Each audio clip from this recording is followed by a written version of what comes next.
నమస్తే. ప్రస్తుతం మనతో పాటు సీనియర్ జర్నలిస్ట్ జగదేవ్ ఉన్నారు. ఆయనతో మాట్లాడదాం. నమస్తే సార్. నమస్తే అమ్మా. సార్, మాజీ ముఖ్యమంత్రి అని చెప్పుకోవచ్చు ఇప్పుడు. ఎందుకంటే వైఎస్ జగన్ ఒక ట్వీట్ చేశారు, దాడులు బాగా జరుగుతున్నాయి, దాన్ని ఆపాలి అని చెప్పేసి. అయితే ఏమంటారు సార్ ఈ దాడుల గురించి? అంతకుముందు ఆయన హయాంలో కూడా దాడులు జరిగాయి, ఇప్పుడు జరుగుతున్నాయి. అసలు ఎలా చూడొచ్చు అంటారు దీన్నంతా?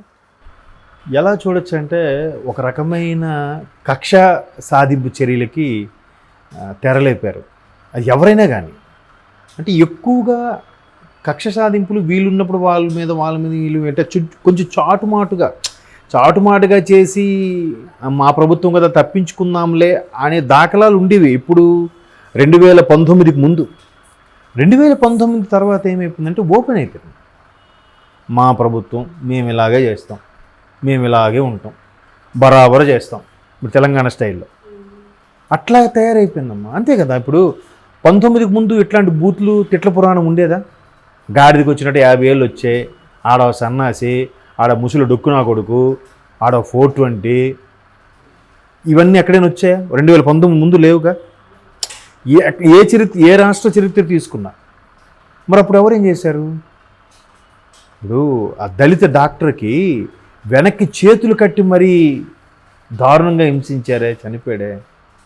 డాక్టర్ అమ్మాయన కదా, ఎంత దారుణం. పైగా దానికి ఎంత చక్కగా కవర్ చేస్తున్నారంటే, సిగ్గు లేకుండా ఆయన వెనక్కి చేతులు పట్టుకొని నిలబడ్డాడు. ఆ ఈవీఎం బదలగొడితే పాము దూరింది, అందుకే ప్రజలను కాపాడడానికి వెళ్ళానని చెప్తున్నారు. అంటే ఎలా ఉందంటే, గతంలో కూడా చిన్న జోక్ చెప్పారు ఎవరో, ఇలాగే వెళ్ళే మా నాయకుని కలవడానికి వెళ్ళాను, వాడిని తీసిపెట్టి వాడు కొట్టాడు అని అంటే, వాడు వచ్చి ఏడ్చుకుంటూ చెప్తే ఆ నాయకుడు ఇమేజ్ పోతుందేమోని, లేదురా మా సార్ ఒకసారి నన్ను ఓదార్చరేలుగా అని చెప్పాడు, రివర్స్లో దాన్ని దిగమింగుకుంటూ.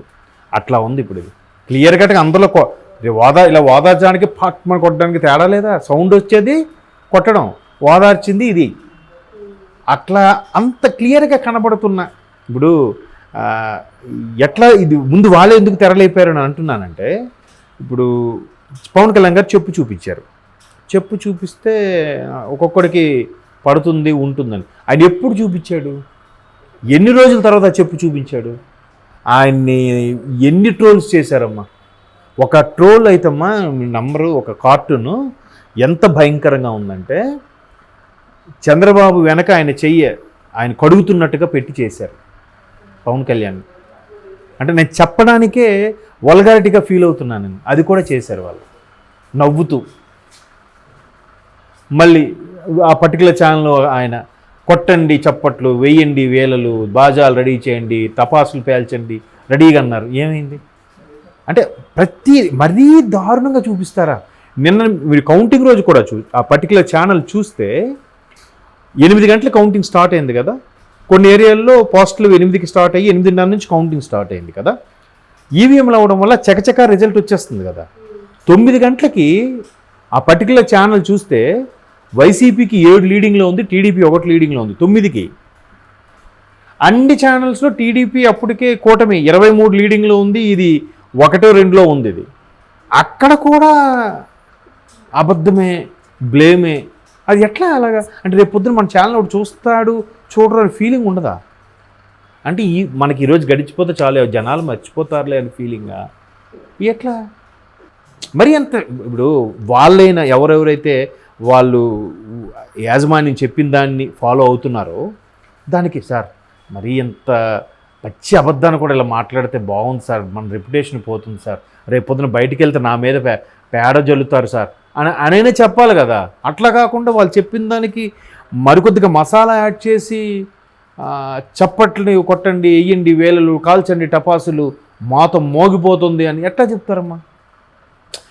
కొంతవరకే. ఇప్పుడు ఎంతోమంది ఉన్నారు అందులో కూడా, యాజమాన్యం చెప్పిన దాని ప్రకారం చేసేవాళ్ళు ఉన్నారు.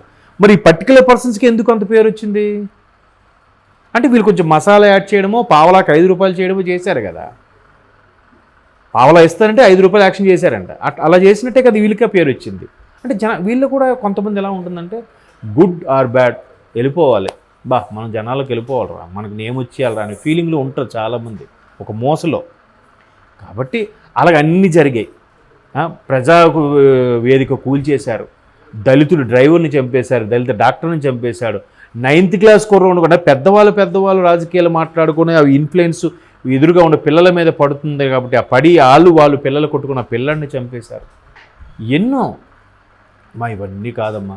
బాబాయ్ని పోని బాబాయ్ కూడా కాదు, మాజీ మంత్రి, స్వయాన మాజీ ముఖ్యమంత్రి రాజశేఖర రెడ్డి గారికి తమ్ముడు కదా, మరి ఆయన చంపేశారా? ఈరోజు కూడా క్లారిటీ వచ్చిందా? మరి దీని అన్ని శాంతి భద్రతలు ఉన్నట్ట లేనట్ట?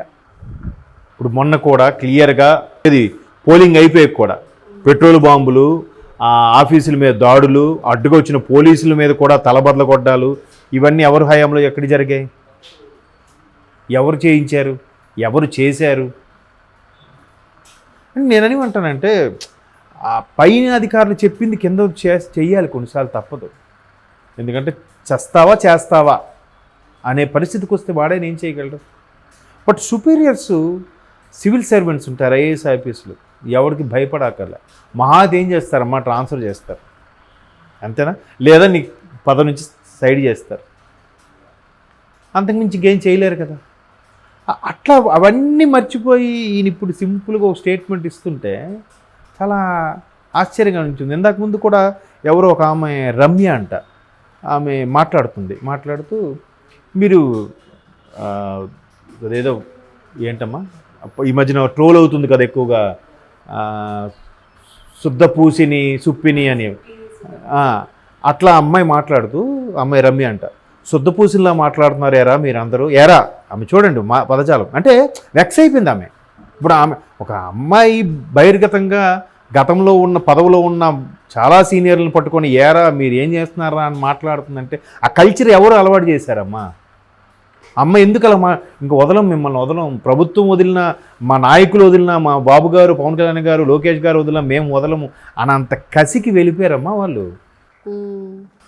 అర్థమవుతుందా? అంటే ఆ కసి ఇది అలవాటైపోవడం, ఒక రకమైన చెడు ధోరణి ఇంజెక్ట్ చేస్తారు. ఎందుకంటే ఎంతసేపు పాకిస్తాన్లో వచ్చి అటాక్ చేస్తుంటే మనం చెయ్యొద్దా?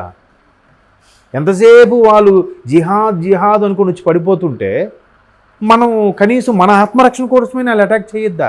ఇంకా మనం శాంతం, సహనం, అహింస అంటే ఎక్కడవుద్దాము? మనమే మిగులుతారా ఇంకా మన వాళ్ళు భారతీయులు? అలాగా మరి వాళ్ళు అలవాటు చేశారు కాబట్టి వీళ్ళు ఇప్పుడు తగ్గట్లేదు, జీర్ణించుకోలేకపోతున్నారు. ఎంతగా ట్రోల్ చేశారు.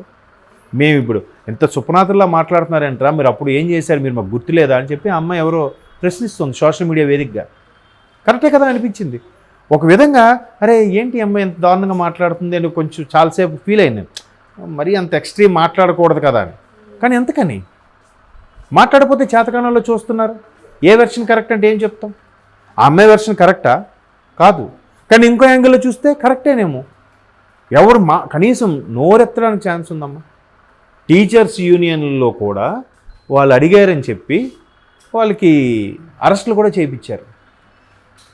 చాలా జరిగి ఇవన్నీతో చూసి అప్పుడు శాంతి భద్రతలు ఉన్నాయనుకున్నాడో, ఆయన లేవనుకున్నాడో, మేబీ తెలియదేమో ఆయనకి. ఎందుకంటే ఆయన తాడేపల్లి ప్యాలెస్ నుంచి బయటకు వచ్చిన సందర్భాలే చాలా తక్కువ కదా. ఉన్నంతసేపు కూడా జనరేటర్లు అవి మెయింటైన్ చేసి ఉంటారు. బయటకు వచ్చాక అంతా అదే బాగుంది, సుభిక్షంగా ఉందా అనుకున్నాడేమో.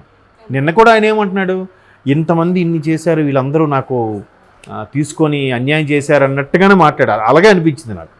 అంటే ఎవరో ట్రోల్స్ కూడా చేశారు, ఎంతవరకు ప్రజలను మోసం చేసిన నాయకులు ఉన్నారు కానీ నాయకులను మోసం చేసిన ప్రజలు లేరు సార్ అని.